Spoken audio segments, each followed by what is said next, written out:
بسم الله الرحمن الرحيم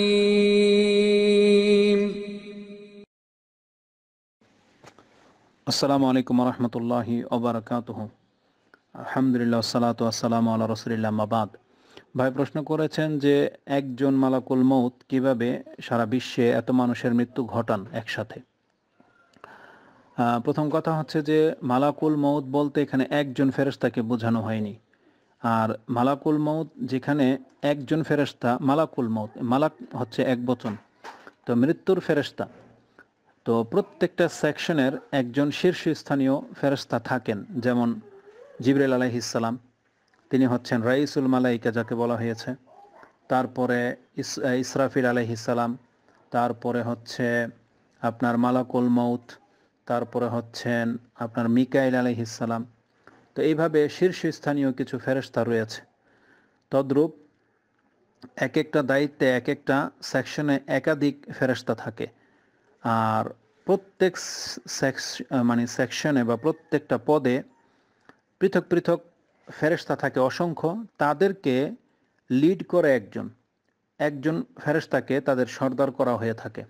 যেমন মালাকুল মউত, মৃত্যুর ফেরেশতা একজন, তিনি হলেন সর্দার, তার নাম হচ্ছে মালাকুল মউত। আল্লাহ সুবহানাহু ওয়া তাআলা তার নাম কোনো অন্য কিছু উল্লেখ করেননি, শুধু মৃত্যুর ফেরেশতাই উল্লেখ করেছে। কিন্তু তার টিম আছে অসংখ্য ফেরেশতা।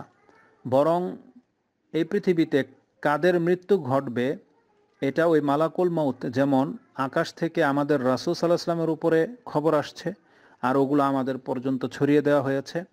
তো যখন আল্লাহর ওহী একটা মাত্র ব্যক্তির কাছে নাজিল হওয়ার কারণে পুরো বিশ্বে যেমন ওহীটা ছড়িয়ে গেছে, বিষয়টা এমন। সেটা হচ্ছে একজন মালাকের উপরে আল্লাহ সুবহানাহু ওয়া তাআলা সেই লিস্ট দেয় যে কখন কার মৃত্যু ঘটবে, তখন সেই মালাকুল মউতের দায়িত্ব তার টিমকে তিনি বুঝিয়ে দেন। তো তারা পুরো পৃথিবীতে যারা বিচরণ করে, তখন তারা সেই সময় অনুযায়ী প্রত্যেকের জান কবজ করা হয়ে থাকে। এটা হচ্ছে বিষয়। কোরআনে এই মর্মে একাধিক আয়াত আছে, বহু বচনে এসেছে। যেমন আল্লাহ সুবহানাহু ওয়া তাআলা সূরা মুহাম্মদ ৪৭ নম্বর সূরার ২৭ নম্বর আয়াত আল্লাহ বলছেন, ফাকাইফা ইযা তাওয়াফাতহুমুল মালাইকাতু ইয়াদরিবুনা উজুহাহুম ওয়া আদবারাহুম। তখন কেমন হবে যখন ফেরেশতারা তাদের যখন জান কবজ করবে, ইয়াদরিবুনা উজুহাহুম ওয়া আদবারাহুম, তাদের মুখে এবং পিঠের মধ্যে আঘাত করবে।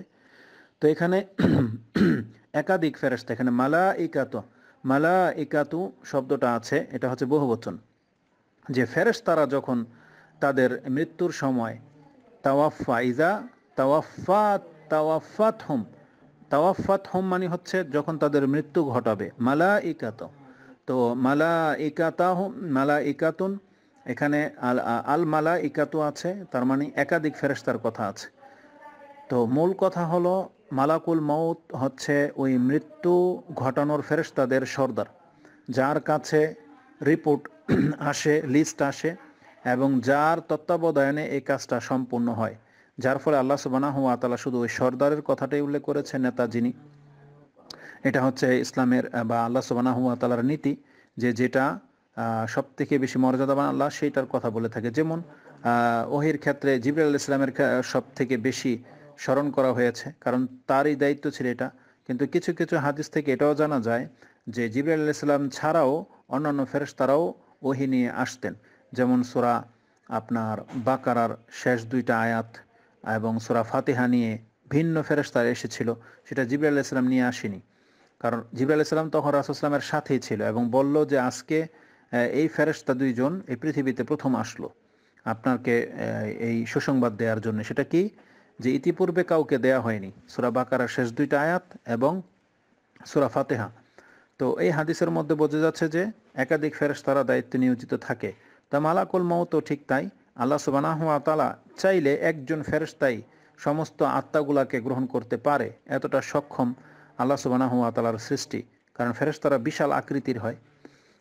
তো যেমন একটা সুলাইমান আলাইহিস সালামের ঘটনাতে যেটা রয়েছে, বিলকিস রানীর যে কুরসি, সেটা ইয়ামান থেকে, আপনার কোত্থেকে, ইয়ামান, হ্যাঁ, আপনার ইরান, এই দিক থেকে নিয়ে ফিলিস্তিন থেকে নিয়ে ইয়ামান, ইয়ামান থেকে নিয়ে ফিলিস্তিন পর্যন্ত এই যে তার কুরসি উঠিয়ে নিয়ে গিয়েছিল চোখের পলকে।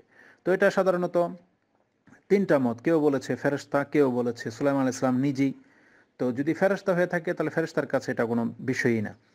আর তারপর আমরা যেহেতু প্রমাণ আছে একাধিক ফেরেশতার কথা, তো সেজন্য আমরা ওই একজন ফেরেশতার ব্যাখ্যা করতেছি না, কারণ এটাই স্পষ্ট সত্য তিনি হলেন মালাকুল মউত, হলেন সর্দার, মৃত্যু ঘটান।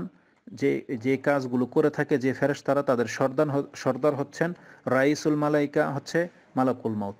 তার আন্ডারে, তার তত্ত্বাবধানে এই কাজগুলো করা হয় বিদায় আল্লাহ সুবহানাহু ওয়া তাআলা বলছেন যে মৃত্যুর ফেরেশতা তোমাদেরকে মৃত্যু ঘটান। কিন্তু এই আয়াতগুলোতে আল্লাহ সুবহানাহু ওয়া তাআলা মৃত্যুর ফেরেশতারা বলেছেন।